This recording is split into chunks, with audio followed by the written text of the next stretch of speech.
All right, so yesterday we went over the laws of thermodynamics. Okay, first law of thermodynamics is the law of conservation of energy. Energy can't be created, it can't be destroyed. Okay, second law of thermodynamics tells us which direction energy flows, hot to cold, high to low, okay, that kind of thing. And then we started looking at applications of, we also talked about systems. Open, closed, and isolated. Open systems can exchange matter and energy. Closed can exchange only energy. And isolated are going to exchange neither one of those. Okay? Then we looked at applications of the first law and the second law. We talked about how perpetual motion machines are strictly forbidden by the laws of thermodynamics. Okay? Even if you could build a machine that would run continuously, it would never do any useful work because right, work is a transfer of energy. If it were to transfer energy away, it would by definition then have to stop. Okay? It also can't exist because any machine that is moving has moving parts, and there will be friction, and energy will transfer away from the unit, and it will eventually come to a stop on its own. Okay? Then we got to this, heat engines and heat pumps, and we talked about the ridiculous boat design with the long, deep pipe and the small pipe and the hot water and the cold water and how that would never work, okay, in a practical sense. But we do have heat engines that do work in a practical sense. The key to a heat engine is having an incredible sustained difference in temperature, okay, between the hot area and the cold area. Like a jet engine, where we burn kerosene, which is very, very hot, okay, and then we have surrounding cold air. Right? As the heat tries to move from the combustion chamber to the surroundings, okay, it pulls air with it. Okay? It pulls it through the jet engine, which turns the turbine, which then thrusts the air out, okay, at a higher rate of speed and produces forward thrust. Okay? So that's the simplest kind of explanation of a practical heat engine. Right? Obviously, there's far more to a jet engine than that, but essentially, okay, that's how they work. Right? Which is why jet engines only work to a certain altitude. Okay? They, after all, still require oxygen to combust the fuel. Okay? That's why you can't go into space in a jet. Okay? It simply won't work in space because it cannot combust the fuel and create thrust because there won't be enough air going through the engine to create anything. All right, then we're going to talk about the heat pump. And this is kind of where we left off at the end of the day. Okay? A heat pump allows you to bend the laws of thermodynamics, namely the second law of thermodynamics. A heat pump is active transport for energy. Okay? We learned in the biology unit that active transport is when the cell can use energy to change the shape of those transport proteins on the membrane to move material from low concentration to high concentration. That is against the gradient, okay? Against the natural flow of things. But it has to expend energy to do it. Well, a heat pump does the same thing. Okay? It uses energy to pump heat against the direction that it would normally go. Okay? So your air conditioner, for example, is going to take the heat inside your house, which would likely be cooler than outside, okay, so like 20 degrees inside versus 30 degrees outside, okay, and it is going to pump that energy back out into the hot area, right? But it's going to use a lot of energy to do that. Your refrigerator and your freezer do exactly the same thing, okay? Now, here's how those heat pumps work. Okay, so in your refrigerator, there are coils of refrigerant. Okay, so there's a bunch of copper coils, okay, or steel, okay, whatever your appliance uses. Okay, and they're very, very thin, okay, and they run all through the top and the sides and the back of your refrigerator. Okay, their job is to have the refrigerant, okay, moving through them. Okay, back in the day, that was Freon, but that was really bad for the ozone layer, so they don't use that anymore. Okay, now they use CFC free refrigerant. So this refrigerant changes state from liquid to gas at around the temperature you would want to keep your refrigerator. Okay, so what happens is if you put warm food in the fridge, that energy obviously starts to move towards the cold refrigerant, okay, by the second law of thermodynamics. When that refrigerant absorbs that heat, it changes from a liquid to a gas. Okay, that's its kind of vaporization point. So it will turn into a gas, and then your refrigerator will pump it to the bottom where the compressor is. That's the thing you can hear running when your fridge is running. Okay, that's the compressor. And the compressor does exactly what its name would imply. It takes that gas, that refrigerant that's now in a gaseous state, and puts it under pressure. Okay? When you put a gas under pressure, you can turn it back into a liquid without cooling it. Okay? Pressure can turn it back to a liquid. But when you turn it back into a liquid, all the energy it absorbed to change state has to come out. Okay? And that's the warm air you feel blowing out from underneath your fridge or from the sides of your fridge. Okay? That's the heat coming off of the compressor as it forces that refrigerant back into a liquid state. Now it has effectively pumped the heat from inside the fridge, which is cold, to outside the fridge, which is by comparison warmer. Okay? Everyone kind of follow my logic there? Okay? Your air conditioner does the same thing. Okay? It uses your furnace. Inside your furnace is a heating or a cooling coil, looks just like the one in your fridge. Okay? And the air from your house is pumped past it or blown past it. Okay? It causes that warmer air, causes the refrigerant in that cooling coil to change to a gas. That gets pumped to the outside of your house where the compressor is. Okay? The compressor pumps it, okay, compresses it, turns it back into a liquid, and the heat goes blown outside. Okay? Anyone ever like stood next to their air conditioner? Right? It's got a big fan. Okay? You can see this like giant kind of cylinder in the middle of it. That's the compressor. Okay? And if you hold your hands over top of it, okay, you can feel the warm air being blown out of there. Okay? All along the sides of the air conditioner, okay, there's usually like kind of a grate. Okay? That's all the little copper tubing. Right? And so that's where the heat is, or where that stuff is being compressed. Okay? So the heat comes out of there very easily, okay, and then gets pumped away. All right? Everyone kind of follow on that? So we're bending the laws of thermodynamics. Okay? We're making the second law go backwards, but we pay for it. Okay? Literally, because air conditioners and refrigerators are the two biggest consumers of electricity in your house. Okay?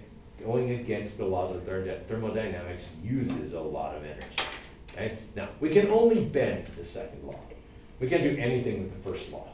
Okay? There's no way to bend creating or destroying energy. That just can't be done. It's verboten. Okay? But with your second law, yes, you can. Okay? You just have to do work to do it. Okay? All right. So with a heat pump, okay, the process obviously is not natural, so work has to be done by the refrigerator. So it uses electric energy to pump refrigerant through copper piping, okay, and then that can obviously be put under pressure, and the heat goes out into the room. Right? Did anyone talk about Homer Simpson trying to air condition his house with his fridge? Okay, so in one episode of The Simpsons, they were having a heat wave in Springfield, and Homer went downstairs, opened the fridge to get something, and he noticed it was cold inside the fridge. And so he said, I'm going to use it because I can't afford air conditioning to cool the house and to stay cold. So what he did is he took a blanket and he put it over top of the fridge, kind of draped it down, left the door open, and sat down inside of the blanket with the door to the fridge open. Okay? And he destroyed his fridge. Why? Well, he didn't actually increase the area it was cooling by that much. He just put the blanket over top, so he maybe doubled its square or cubic feet. Okay? But where was it trying to pump the heat? Right. Where was he? Outside. Yeah, right where it's supposed to. So essentially what he did with his fridge is he left the door open and he put this blanket right here. So right where the fridge is trying to pump the hot air was where he was sitting. So all it was doing was continuously running because it couldn't keep up. All the heat it absorbed, it pumped right back into itself. Okay? Now, had he, tried something else where he could have left this area and maybe it had pumped away, he might have been able to pull that off. It still would have been hard on the fridge because that compressor is only designed to cool that much refrigerator. Okay? If suddenly double the volume of air it's supposed to cool, it's going to work a lot harder. Okay? It's like you don't put like 4 pots of boiling water in your fridge. Okay? It's going to work really hard if you do that. Okay? Because it's got to absorb a lot of energy and get rid of it. Making sense?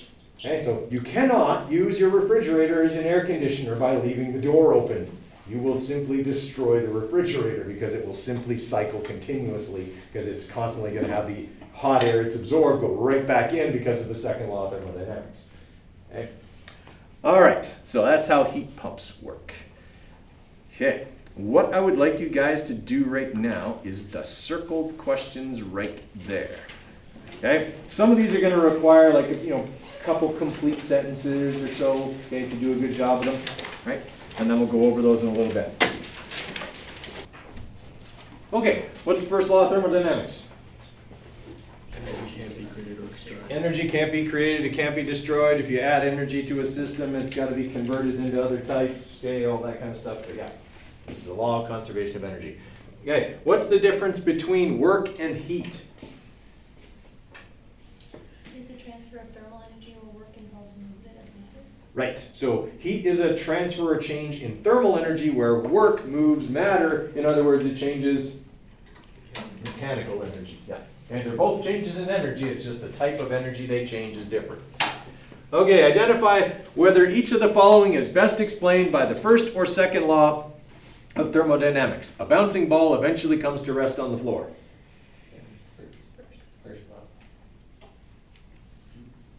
If and like every time the ball bounces, it doesn't bounce quite as high because it loses energy to the surroundings, right?